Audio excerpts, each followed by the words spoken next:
12 ಕೋಟಿ 14 ಲಕ್ಷ ದೇಶದಲ್ಲಿ 12 ಕೋಟಿ 16 ಲಕ್ಷ ಜನರಿಗೆ ಉದ್ಯೋಗ ಕೊಡ್ತಿದ್ದದು. ಸಣ್ಣ ರೈತರು, ಆಮೇಲೆ ಮಹಿಳೆಯರು, ಆದಿವಾಸಿಗಳು,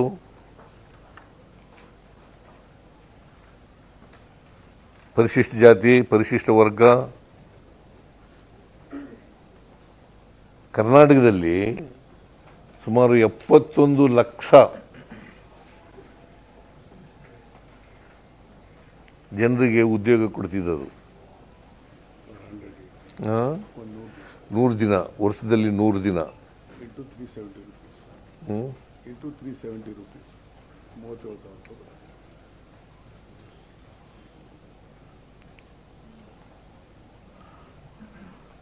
ಅದನ್ನು ಆಮೇಲೆ ಹೇಗಿತ್ತು ಅದು ಅಂತಂದರೆ, ಈಗ ನಮ್ಮ ಊರಿನಲ್ಲಿ ನಾನು ಅರ್ಜಿ ಹಾಕಿದ್ರೆ ಅಲ್ಲೇ ಕೊಡಬೇಕು ಕೆಲಸನ, ನಮ್ಮ ಪಂಚಾಯತಿನಲ್ಲೇ ಕೊಡಬೇಕು. ಮತ್ತು 15 ದಿನದೊಳಗಡೆ ಅರ್ಜಿ ಹಾಕಿದ್ರೆ 15 ದಿನದೊಳಗಡೆ ಕೆಲಸ ಕೊಡಬೇಕು, ಇಲ್ಲರ ಮಜೂರಿ ಕೊಡಬೇಕು.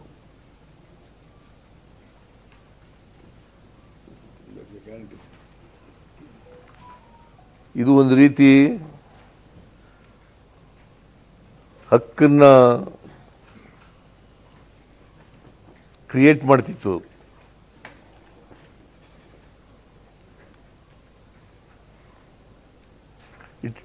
It was my right.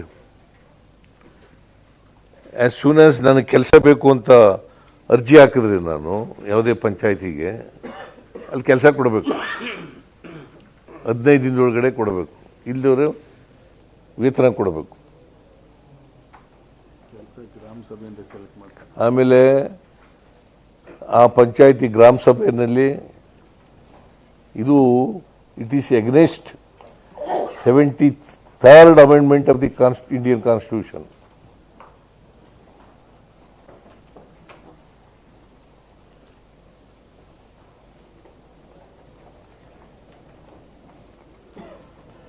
It is against 73rd amendment of the Indian Constitution.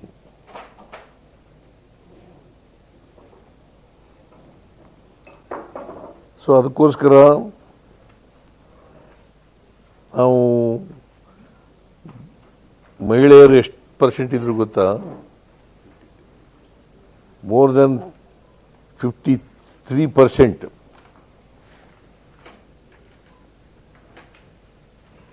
ದಲಿತರು ಎಷ್ಟಿದ್ರು ಗೊತ್ತಾ?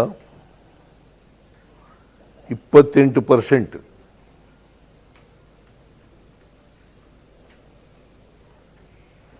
%17 ಪರಿಶಿಷ್ಟ ಜಾತಿ, 11% ಪರಿಶಿಷ್ಟ ವರ್ಗ.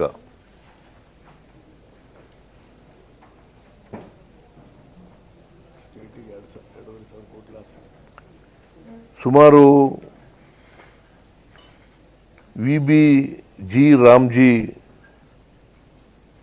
ಆಕ್ಟ್ ಜಾರಿಯಾದರೆ ಕರ್ನಾಟಕ ಸರ್ಕಾರಕ್ಕೆ ಸುಮಾರು 2.5 - 3 ಸಾವಿರ ಕೋಟಿ ಬರ್ಡನ್ ಆಗುತ್ತೆ.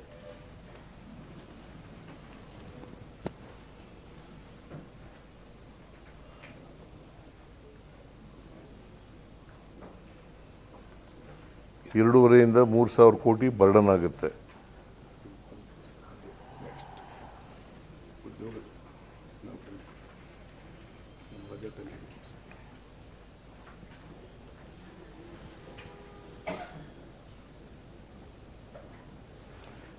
ಆಮೇಲೆ ಈ ಸಾರಿ ನಮ್ಮ ಬಜೆಟ್ನಲ್ಲಿ ಭಾಳ ಉದ್ಯೋಗ ಭರ್ತಿ ಮಾಡ್ತೀವಿ ಅಂತ ಹೇಳಿದ್ದು ನಮ್ಮ ಪ್ರಣಾಳಿಕೆಯಲ್ಲಿ.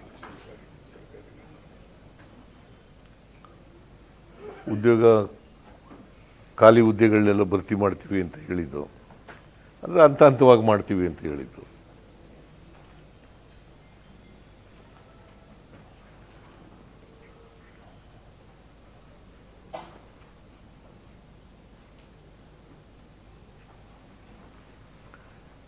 ಅದು ಕಾರಣಾಂತರದಿಂದ ವಿಳಂಬ ಆಯಿತು.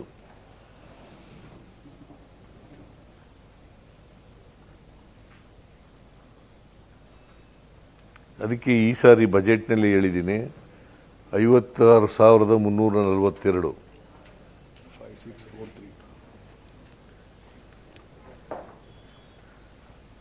56,432 56,432 ವಯೋಮಿತಿ ಸೆಟಲ್.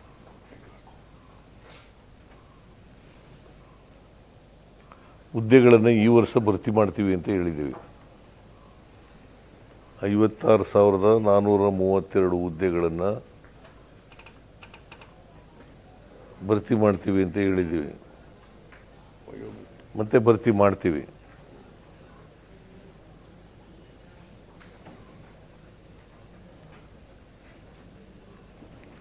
ಅದಕ್ಕೋಸ್ಕರ ವಿಳಂಬ ಆದದ್ರಿಂದ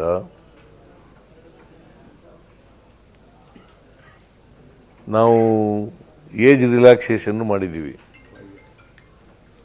5 ವರ್ಷ.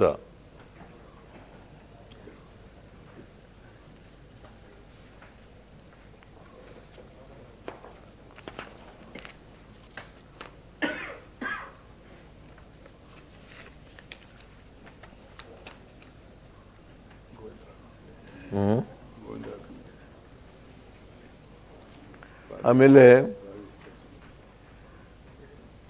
ನಾವು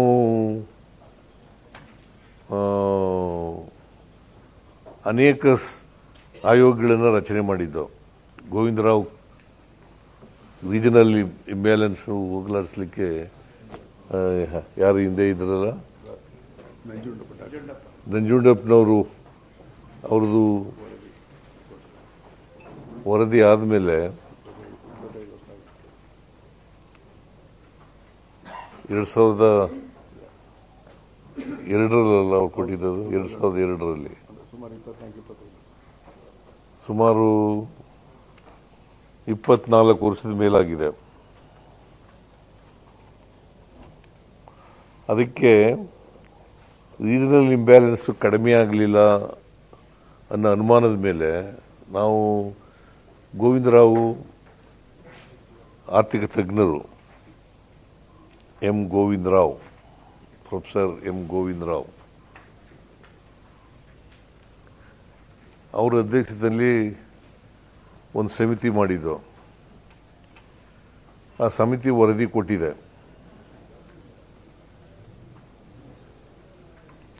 ಅದು ಕ್ಯಾಬಿನೆಟ್ನಲ್ಲಿ ಒಪ್ಕೊಂಡಿದ್ದೀವಿ. ಮತ್ತೆ ಹೌಸ್ನಲ್ಲೂ ಕೂಡ ಮಂಡಿಸ್ತಾ ಇದ್ದೀವಿ. ಈ ಸದನದಲ್ಲೇ ಮಂಡಿಸ್ತಾ ಇದ್ದೀವಿ.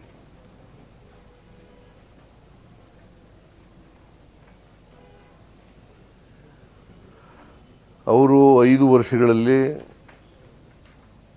43,000 ಕೋಟಿ ಖರ್ಚು ಮಾಡಬೇಕು ಅಂತ ಹೇಳಿದ್ದಾರೆ.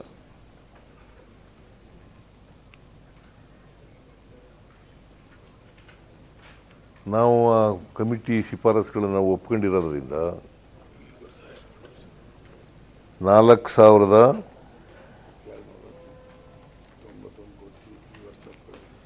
ಈ ವರ್ಷ 4,291 ಕೋಟಿ. ಮೊದಲನೇ ಪ್ರಾರಂಭಿಕವಾಗಿ 4,291 ಕೋಟಿ ರೂಪಾಯಿಗಳನ್ನು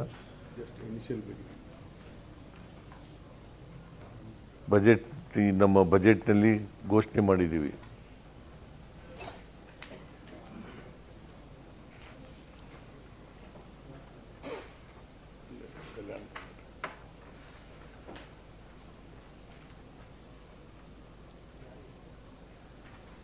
ಆಮೇಲೆ ನಿಮಗೆಲ್ಲ ಗೊತ್ತಿದೆ, ಹೈದರಾಬಾದ್ ಕರ್ನಾಟಕ, ಕಲ್ಯಾಣ ಕರ್ನಾಟಕ ನಾವು ಬಂದ ಮೇಲೆ 3 ವರ್ಷದಲ್ಲಿ ಮೊದಲನೇ ವರ್ಷ 3,000 ಕೋಟಿ,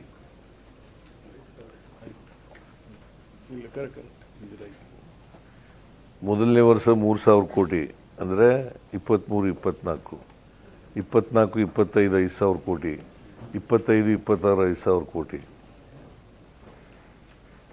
ಒಟ್ಟು 13,000 ಕೋಟಿ ರೂಪಾಯಿಗಳನ್ನು ಕೊಟ್ಟಿದ್ದೀವಿ. ಮುಂದಿನ ವರ್ಷನೂ ಕೂಡ 5,000 ಕೋಟಿ ಕೊಡ್ತೀವಿ ಅಂತ ಹೇಳಿದ್ದೀವಿ. 26-27ಗೂ ಕೂಡ 5,000 ಕೋಟಿ ಕೊಡ್ತೀವಿ ಅಂತ ಹೇಳಿದ್ದೀವಿ.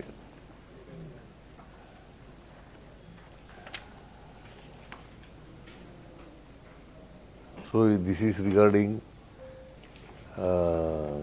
ಕಲ್ಯಾಣ ಕರ್ನಾಟಕ. ಮತ್ತು ನಾವೇ ರಚನೆ ಮಾಡಿದ್ದು ಇದನ್ನು, BJPಯವರು ವಿರೋಧ ಮಾಡಿದರು.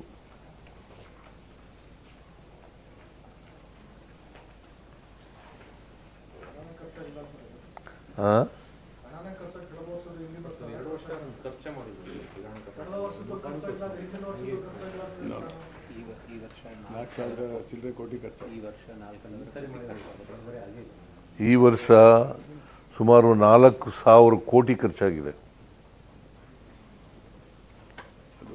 ಈ ವರ್ಷ ಹಳೇದು ಬಾಕಿ ಉಳಿದಿರೋದು ಮತ್ತು ಮುಂದಿನ ವರ್ಷದ್ದು 5,000 ಕೋಟಿ ಅಷ್ಟನ್ನು ಪ್ರಸ್ತುತ ವರ್ಷದಲ್ಲಿ ಖರ್ಚು ಮಾಡ್ತೀವಿ. ಸ್ವಲ್ಪ ರಾಜ್ಯಪಾಲರಿಂದ ಅಪ್ರೂವ್ ಆಗೋದು ವಿಳಂಬ ಆಯಿತು. ಸೊ ಹಾಗಾಗಿ 5,000 ಕೋಟಿ ಖರ್ಚು ಮಾಡೋಕ್ಕಾಗಲಿಲ್ಲ. ಮುಂದಿನ ವರ್ಷ 5,000 ಕೋಟಿ ಖರ್ಚು ಮಾಡ್ತೀವಿ.